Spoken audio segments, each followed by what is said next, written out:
தமிழக அரசியல் விவகாரம் குறித்து விரிவாக பேசுவதற்காக வந்திருக்கிறார் திராவிட இயக்க பேச்சாளர் நாஞ்சில் சம்பத் அவர்கள். வணக்கம் ஐயா. வணக்கம் தம்பி.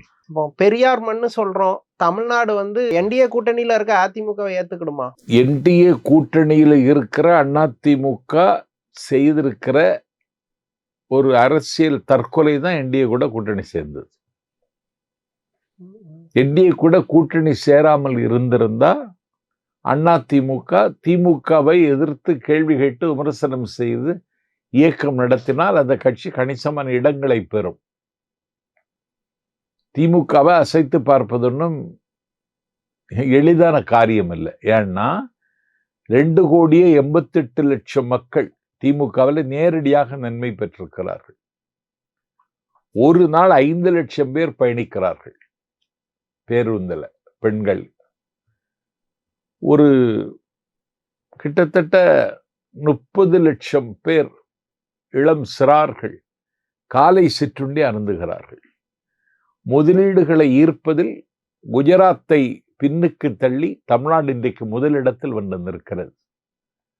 எந்த பிரச்சனையிலும் திராவிட முன்னேற்றக் கழகம் தன்னுடைய கருத்தை நாங்கள் டெல்லிக்கு சொல்லுகிறேன் நாங்க உங்களுக்கு அன்கண்ட்ரோல் தான் அப்படின்னு முதலமைச்சர் ஆணித்தரமாக பேசுகிறார். அன்கண்ட்ரோல்டு தான் நாங்கன்னு சொல்லி அண்ணன் ஸ்டாலின் பேசுகிற பொழுது உன் கண்ட்ரோல தான் நாங்க இருக்கோம்னு போய் ஒருதன் சொன்னா அவன் எப்படி தமிழ்நாட்டு மக்கள் ஏத்துக்கிடுவாங்க? சார், மூத்த பத்திரிகையாளர் பலரும் என்ன சொல்றாங்கன்னா, எடப்பாடி பாஜகவை கலட்டி விட்டுட்டு விஜய் தலைமையில விஜய் கூட சேர்ந்து கூட்டணி வைக்கும், அதுக்கான வாய்ப்பு இருக்கு அப்படின்னு சொல்றாங்க. அந்த பார்வை ஆசை இருக்கு எடப்பாடிக்கு. அதுக்கு விஜய் தரப்பு சம்மதம் தெரிவிக்குமா? ஏன்னா ஆதவ அர்ஜுனாலாம் அதுக்கான லாபிய பண்ணிட்டு இருக்கதா பலரும் சொல்றாங்க. அது சொல்றதான் செய்யறாங்க. அதுக்கான எந்த விதமான அறிகுறியும் தெரியலையே. விஜய வெளிப்படையாக ஆதரித்து ஒரு ஸ்டேட்மெண்ட் வரலையே இன்னும். அதிமுக தரப்புல விஜய்க்கு கரூர் விவகாரத்துல எல்லாரும் விஜய்க்கு எதிர்ப்பு தெரிவிக்கும் போது அதிமுக தரப்பு விஜய்க்கு முழுசா ஆதரவு தெரிவிச்சிருக்காங்க. சட்டமன்றத்துல கூட விஜய்க்காக எடப்பாடி பேசுறாரு. அதெல்லாம் நேரடியான ஆதரவு தானே? நான் என்ன சொல்றேன், விஜய் தரப்புல இருந்து ஏதாவது ஒரு ஆக்ஷன் வருதா? இல்லையே, ஒண்ணும் இல்லையே. விஜய் தரப்புல இருந்து நேரடியா அதை சப்போர்ட் பண்ணல. பட் அதே நேரம் இல்லன்ட்டு மறுப்பும் தெரிவிக்காம இருக்கிறாங்க. அவங்க இப்ப ஒண்ணுமே இல்லாம தான் இருக்காங்க. அதை வச்சு நம்ம இடப்பட முடியாது. அப்ப விஜய் தன்னை முதலமைச்சரா முன்னிறுத்தி முதன்மைப்படுத்துறவர் அவர் இறங்கி வரமாட்டார். துணை முதலமைச்சர் பதவியில அவர் ஒத்துக்கிட மாட்டார். ஓகே. ஆனா இப்ப கரூர் விவகாரத்துக்கு அப்புறம் ஒரு விஷயம் எக்ஸ்போஸ் ஆயிருக்கு. டிவிகேக்கு கட்டமைப்பே இல்ல. அவங்க ஒரு மாவட்ட செயலாளர்கள் இல்ல, ஒரு உருப்படியான நிர்வாகிகள் இல்ல, இளைஞர் அணி, விளையாட்டு அணி, இந்த மாதிரி எந்த அணியும் இல்ல அப்படிங்கிறது எல்லாருக்கும் எக்ஸ்போஸ் ஆயிட்டு அவங்களால 234 தொகுதியில தனிச்சு நின்று கேண்டிடேட் போட்டு அவர் என்ன செய்திருக்கணும்? விஜய் செய்த பெரிய தவறு, யார் மாவட்ட செயலாளருங்கிறது அந்த கட்சியில இருக்கவனுக்கே தெரியாது. மேலே ஏறி கரூர்ல நின்று கத்துறாருல விஜய். பக்கத்துல அந்த மதியழகனை விட்டுருந்தா இவன் தான் நமக்கு மாவட்ட செயலாளர்னு அந்த கட்சியில் இருக்கிறவனுக்கு ஒரு அடையாளமும் தெரியும். அவரை அணுகுவதற்கான ஒரு வாசல் இருந்திருக்கும். அதெல்லாம் விஜய் செய்யல, விஜய்க்கு தெரியல. அதை சொல்லி கொடுக்கிற பக்குவமான ஜனநாயக பண்புள்ளவங்க அவருக்கு பக்கத்தில் யாரும் இல்லைங்கிறது தான் நிதர்சனமான உண்மை. ஓகே. கட்சி அப்ப இவ்வளவு வீக்கா இருந்துட்டு எப்படி அவங்களால தனிச்சு எலெக்ஷனை ஃபேஸ் பண்ண முடியும்? அதுக்கு ஒரு காரணம், தமிழ்நாட்டில் ஒரு மாற்று அரசியலுக்கான தேவை இருந்துகிட்டே தான் இருக்கு. அதுக்கு பேர் திராவிட ஒவ்வாமைன்னு கூட சொல்ல முடியாது. திராவிட ஒவ்வாமை உள்ள சீமான் போன்ற சில்லுண்டி பயல்கள் ஒரு பக்கம் இருந்தாலும் திமுக அதிமுக தவிர்த்து ஒரு கட்சி ஆட்சிக்கு வரணும்னு கருதுகிற வாக்காளர்கள் இருக்காங்க, பொதுமக்கள். அதோட அளவு அதிகபட்சம் அதற்கு முகம் தருவதற்கான முயற்சியில தான் அண்ணன் வைகோ இறங்கினார். அவர் இப்போ கணவனால் கைவிடப்பட்ட ஒரு கைம்பெண் மாதிரி ஆயிட்டார்.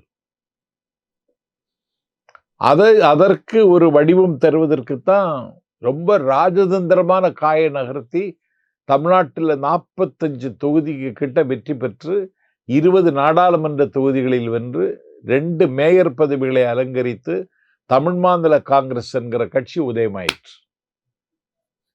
அந்த கட்சி இன்னைக்கு இல்லை.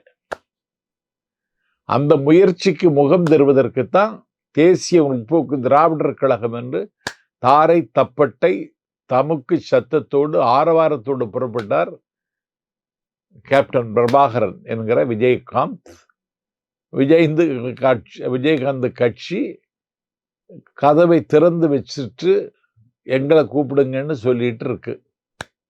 அதை தீண்டுவார் இல்லாத தின்பண்ட மாதிரி ஆயிடுச்சு. ஆகவே இந்த மாற்று அரசியல்ல விஜய் கவனம் செலுத்துகிறார். அதனால தான் கொள்கை எதிரின்னு பிஜேபி அடிக்கிறவரு அரசியல் எதிரின்னு திமுகவை காயப்படுத்தி திமுகவை குறிவைத்து அடிக்கிறார். அதுக்கு கிடைச்சிருக்கிற வேல்யூ தானே தவிர வேற ஒண்ணும் இல்லை. ஓகே, அப்போ வந்து அதிமுக திமுக இல்லாம இன்னொரு கட்சிக்கான வேக்கம் இருந்துகிட்டே இருக்கு, அப்படித்தானே? ஆமா, ஓகே. அதான் மக்கள் நல கூட்டணி. மக்கள் நல கூட்டணின்னு கம்யூனிஸ்டுகள் அவங்களுக்கு தெரியாத அரசியலா? மக்களை நாடி துடிப்பி அறியாத தலைவனா? உங்களுக்கு தெரியும், சுத்தமா ஃபெயிலியர் ஆயிடுச்சு. ஆனா ஒரு அந்த சினிமா என்று சொல்லக்கூடிய அந்த பலம் இருக்குல்ல விஜய்க்கு, அது வேற யாருக்கும் இல்ல. அண்ணாவே சொன்னாரு, தணிக்கை செய்யாமல் ஒரு சினிமாவை எடுப்பதற்கு என்னை அனுமதித்தால் 6 மாதத்தில் நான் திராவிட நாடு பெற்று தருகிறேன் அண்ணா. அதனால சினிமா என்கிற ஊடகத்திற்கு இருக்கிற செல்வாக்கு குறைத்து மதிப்பிட முடியாது. ஓகே, இப்போ விஜயோட மக்கள் செல்வாக்கை யாருமே குறைத்து மதிப்பிடல. அளவில்லாத கூட்டம் வருது. இன்னைக்கு தேதியில் அவர் தான் டாப் மோஸ்ட் ஸ்டார். ஆனா ஒரு கரிஷ்மாவை மட்டும் வச்சு ஓட்டு வாங்க முடியாது. கட்டமைப்பு வேணும், தொடர் பிரச்சாரம் வேணும், மக்களை போய் சந்திக்கணும், மக்கள் பிரச்சனைக்காக கூட நிக்கணும். இந்த மாதிரி நிறைய ஸ்டேஜஸ் இருக்கு. இப்ப விஜயகாந்தோ இல்ல இதெல்லாம் அவருக்கு முன்னாடி இருக்கிற சவால் இல்ல, அதை தொடங்கவே இல்லை. அந்த சவால் எப்படி சந்திக்க போறாருங்கிற பொறுத்து தான் தேர்தல் அனுமானிக்க முடியும். ஏன்னா ஜனவரி 17 மக்கள் திலகம் எம்ஜிஆர் அந்த அதிமுகவை தொடங்கிய நாள். அந்த நாளில் கூட ஒரு கொண்டாட்டம் அதிமுகவில் இல்லையே. தோல்வி மனநிலையில இருக்கிறாங்க. ஆமா, அதே மனநிலையில இருக்காங்க. ஓகே, இப்போ வந்து சிபிஐ விசாரணை, இப்ப கரூர் விவகாரம் சிபிஐ கைக்கு போயிடுச்சு. இந்த சிபிஐ விசாரணையை வச்சு விஜய வந்து பாஜக வளைச்சிரும், பாஜக சொல்படி ஆட வச்சிரும் அப்படின்ட்டு ஒரு விஷயம் பரவலா சொல்றாங்க. அந்த வழக்கை வச்சு விஜய கண்ட்ரோல் பண்ணிட முடியுமா பாஜகவால? தலையே போனாலும் அது நடக்காதுன்னு விஜய் வெளிப்படையாக அறிவிக்கணும். அறிவிக்கணும், இல்லைன்னா விஜய் காணாமல் போயிடுவார். காணவில்லை என்று அறிவிக்கிற பட்டியலில் விஜயும் அவருடைய கட்சியும் வந்துடும். பெரிய கட்சிகளோட நிலைப்பாடுகள் வந்து நமக்கு தெரியுது. இப்போ அதிமுக பாஜக ஒரு கூட்டணி, இந்த பக்கம் திமுக தலைமையில ஒரு பெரிய கூட்டணி இருக்கு. இப்போ இன்னொரு பக்கம் டிடிவி தினகரன், அன்புமணி ராமதாஸ், பிரேமலதா விஜயகாந்த், இவங்கெல்லாம் எப்படி கேம் சேஞ்சர் இல்ல கேம் ஸ்பாயிலரா இருப்பாங்க? எடப்பாடி தான் முதலமைச்சர் வேட்பாளர் என்றால் அந்த அணியில் நான் இல்லை என்று திட்டவட்டமாக தெரிவித்து விட்டார் டிடிவி தினகரன். அதனால நான் தேசிய ஜனநாயக கூட்டணி விலகுகிறேன்னு சொல்லிட்டார். இப்ப பிஜேபி தலைமைக்கு அவர் ஒரு செக்கு வச்சுட்டார். எடப்பாடி பழனிசாமி முதல்வர் வேட்பாளர்னா நாங்க இல்லைன்ட்டார். அதை இன்னைக்கு பிஜேபி யோசிக்க வச்சிடுச்சு.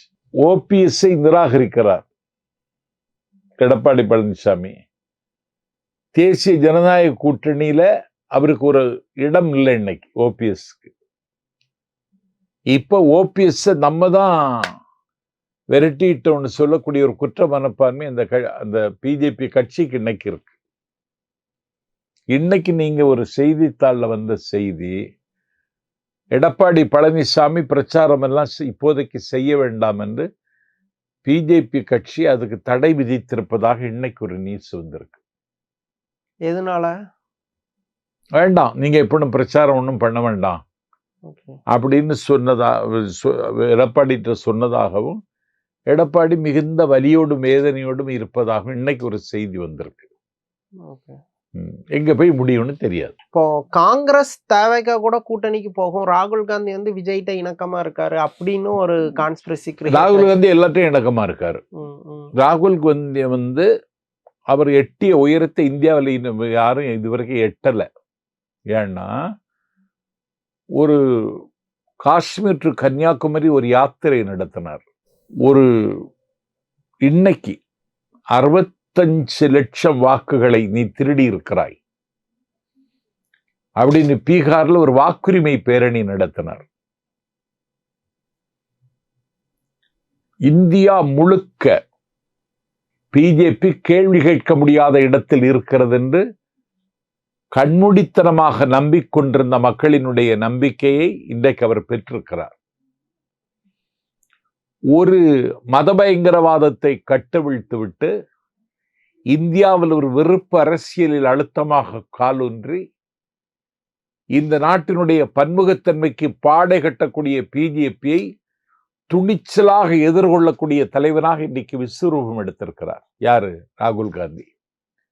அந்த ராகுல் காந்தி என்னுடைய காங்கிரஸ் நீங்க சொல்றது மாதிரி அப்படி ஒரு முடிவை எந்த காலத்தில் எடுக்க வாய்ப்பில்லை. ஏன்னா தமிழ்நாடு மட்டுமான கூட்டணி அல்ல அது. இந்தியா என்கிற இந்த நாடு ஒரு பாசிச கும்பலின் கையில் சிக்கி உலக அரங்கில் இன்றைக்கு பெருமை இழந்து இன்றைக்கு இந்தியர்களை கையில் விலங்கிட்டு காலில் சங்கிலியிட்டு அமெரிக்காவிலிருந்து போர் விமானத்தில் அனுப்புகிறான். ட்ரம்ப் ஒரு கொலம்பியா நாடு, அதனுடைய அதிபர் என் நாட்டு மக்களை காலில் விலங்கிட்டு கையில் சங்கிலியிட்டு போர் விமானத்தில் அனுப்புவதை ஏற்க முடியாது. அந்த விமானம் கொலம்பியாவுக்குள் நுழைந்தால் தரையிறங்க அனுமதிக்க மாட்டேன்.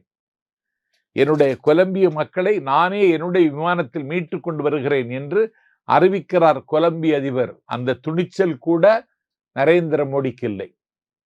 இதை சுட்டி காட்டுகிற இடத்தில் இருக்கிற தலைவன் ராகுல் காந்தி. ஆகவே நரேந்திர மோடியினுடைய அணுகுமுறையில் உலக அரங்கில் இந்தியா இன்றைக்கு தனித்து விடப்பட்டிருக்கிறது. அந்த இடத்தை இட்டு நிரப்பக்கூடிய வல்லமையுள்ள தலைவராக ஒரு புதிய அவதாரம் எடுத்திருக்கிற ராகுல் காந்தி இந்தியாவினுடைய பிரதமராவது காலத்தின் கட்டாயம். அதை நோக்கி அந்த நெடும் பயணத்தில் திமுகவும் அதில் இணைத்து கொண்டு பயணிக்கிறது. இந்தியா கூட்டணிக்கு முகமாக ராகுல் காந்தி இருந்தால் முகவரியாக இருக்கிற தலைவன் அண்ணன் ஸ்டாலின். ஆகவே இந்த கூட்டணி வெறும் அரசியல் கணக்கு மட்டுமல்ல, நாட்டு நலன் கருதி போடப்பட்ட கூட்டணி. இதுல ஒரு சில பேருக்கு திமுக கூட்டணியின் மீது ஒரு ஒவ்வாமை இருக்குமானாலும் அதை காலப்போக்கில் சரி செய்து இந்த கூட்டணியை இன்னும் வலிமை உள்ளதாக ஆக்குவதற்கு அண்ணன் ஸ்டாலின் திட்டமிடுவார் என்பது மட்டுமல்ல, அதை நடைமுறைப்படுத்தி காட்டுவார் என்பதை உங்களுக்கு நான் சொல்லிக் கொள்கிறேன். ஆனா இப்போ ராகுல் காந்தி விஜய் பாஜகவை நோக்கி போயிடக்கூடாது அப்படிங்கிறதுனால விஜய்க்கு ஒரு சாஃப்ட் ஹேண்டா பேசி ஒரு ஆறுதல் தெரிவிச்சிருப்பாரா? அவர் என்ன பேசியிருப்பாருன்னு நம்ம யூகிக்க முடியாது. ஏன்னா அவர் தேசிய அளவில் ஒரு மிகப்பெரிய தலைவராக அவர் கண்ணுக்கு தெரிகிறார் ராகுல் காந்தி. அவர் விஜய்கிட்ட பேசி இருப்பது அந்த கரூர் துயர சம்பவத்திற்கு ஒரு ஆறுதல் சொல்வதற்கு கூட பேசியிருக்கலான்னு தான் நான் நினைக்கிறேன். எங்க கூட கூட்டணிக்கு வாங்கன்னு அவர் கூப்பிடுறதுக்கு வாய்ப்பில்லை. அப்படி இறங்கி வரக்கூடிய இடத்துலையும் ராகுல் காந்தி கிடையாது.